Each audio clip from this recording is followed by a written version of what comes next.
Au Burkina Faso, l'Office national de l'eau et de l'assainissement ONEA fait face à un défi financier sans précédent, avec des créances impayées s'élevant à près de 35 milliards de francs CFA.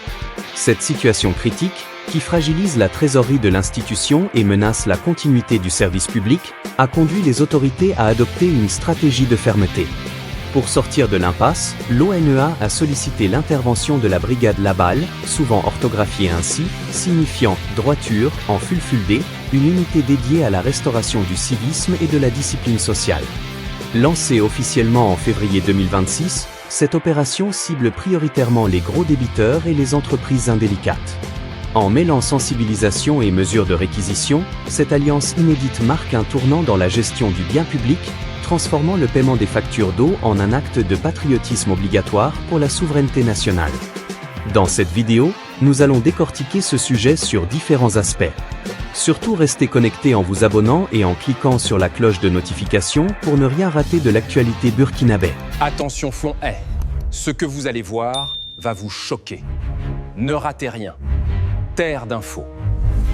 Il se retrouve souvent que les grands consommateurs, ce sont des sociétés d'État également, des grandes entreprises et parfois l'administration publique elle-même.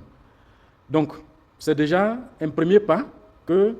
Ce que vous dites, c'est qu'il y a certaines grandes sociétés d'État qui font partie des créanciers de l'ONEA. Exactement. C'est intéressant. Voilà, donc il faudra que... Ça explique en partie les 35 milliards. Je pose la question parce que ce que moi je sais et ce que nous savons tous, c'est que quand vous ne payez pas votre facture d'eau, une fois, deux fois, trois fois, on vient couper votre eau, on vient prendre votre compteur d'eau. Voilà. Donc à partir de cet instant, on se demande comment est-ce qu'on a pu avoir 35 milliards de dettes. Oui, parce qu'il y a des entreprises quand même stratégiques que, même si elles ne payent pas, ou bien des services de l'État, même s'il y a des arriérés de plusieurs années, l'ONEA ne peut pas couper l'eau.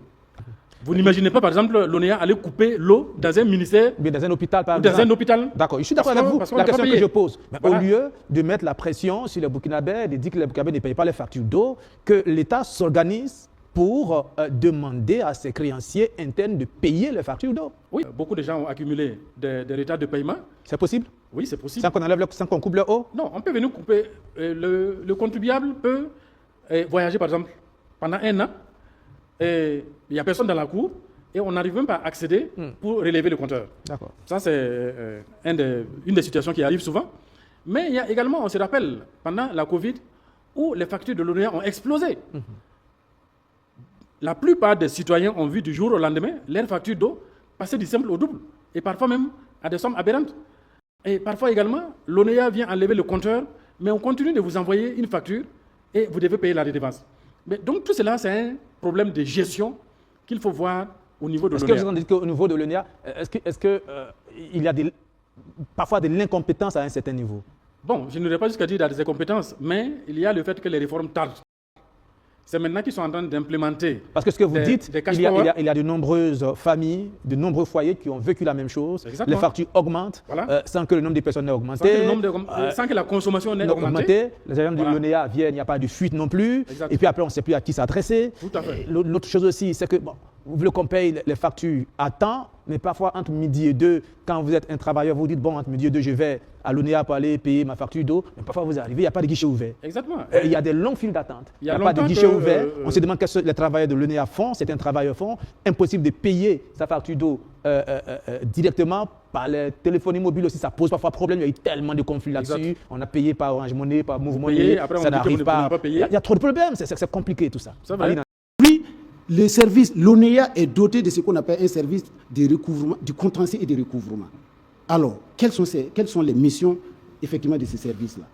Depuis 1960, est le cas, il faut qu'on transforme l'ONEA, il faut qu'on transforme Brigade Laballe en agence et qu'on mette ONEA, Sonabi, toutes les sociétés déficitaires du Burkina Faso sous la coupe de Laballe. Parce que moi, je croyais que Laballe est créée pour effectivement, non seulement, autre ambition que de travailler au recouvrement des créances de Sonabel, Non, on a mis des gens là-bas en qui on a confiance. Et nous sommes en révolution.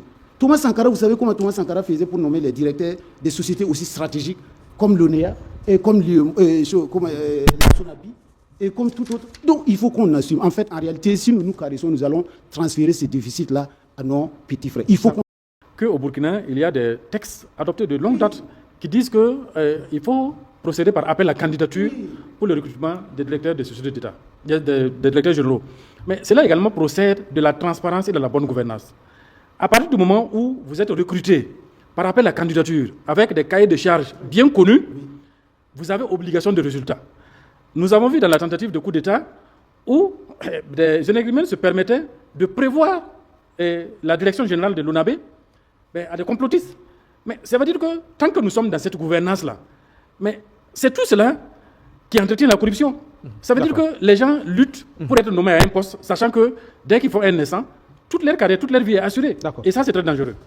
Si l'ONEA a dû s'attacher les services de Laval, ça montre déjà que Laval est très efficace. Oui, absolument. Et il faudra peut-être redéfinir ses missions et les élargir. Exactement.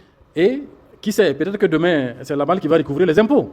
Voilà. Bon, si à ça ce moment, marche, oui, ça marche, tant mieux. Si ça marche, tant mieux. On cherche des solutions qui marchent. Voilà. Mais à ce moment, il faudra redéfinir et toujours faire preuve d'anticipation. Sinon, nous allons nous engouffrer dans des pratiques qui risquent de nous rattraper tôt ou tard. Et les exemples sont légion. Sous la Révolution, on a annulé des titres fonciers et il a fallu après renégocier avec les propriétaires pour établir les titres fonciers. Donc, il faut souvent prendre les textes en adéquation avec sa vision. Et aujourd'hui, Dieu merci, le président a les coudées franches. C'est à lui de s'entourer des hommes qu'il faut et également engager la responsabilité du législateur pour que nous puissions prendre des textes avec une certaine célérité et que ce soit en adéquation avec la vision pour qu'on ne pose pas des actes qui vont nous rattraper après. Et pour effectivement rassurer. Mais c'est bien déjà qu'il y ait un coup d'épée dans la fourmilière pour que ça bouge. Hein. Et on espère que d'ici, les autres secteurs. Parce que déjà, pour ce qui concerne la réparation des fuites d'eau, vous l'avez dit, en une semaine, on a eu près de 1000 fuites d'eau qui ont été réparées après que le ministère a annoncé qu'il y a un numéro vert qu'il faut appeler si les agents qui sont chargés de réparer ces fuites d'eau ne viennent pas au bout de 3 heures. Et en une semaine, 1000 fuites d'eau ont été réparées. Bon, ça dit que quand il y a des mouvements, ça marche. Et cela porte peut-être la marque du commandant Sombier, qui est maintenant en charge du ministère de l'eau et de l'assainissement. Parce que lui, c'est un homme de terrain et partout où il passe, ça bouge. Et là, c'est en train de bouger au sein de l'ONEA. Et ça va bouger. Bon, félicitations à vous, monsieur le ministre. Et on espère que ça va bouger dans tous les domaines aussi. En définitive, l'offensive lancée par l'ONEA avec l'appui de la brigade Laval dépasse le simple cadre comptable pour devenir un test de gouvernance et de civisme.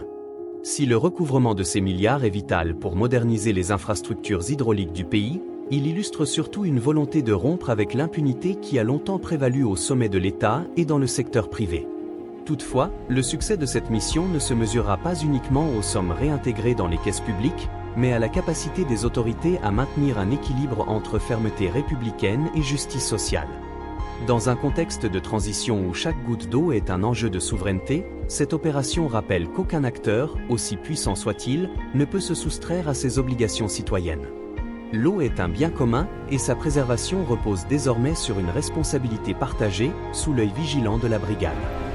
Merci de nous avoir suivis jusqu'au bout. Si cette information vous a marqué, n'hésitez pas à liker et commenter. Et surtout,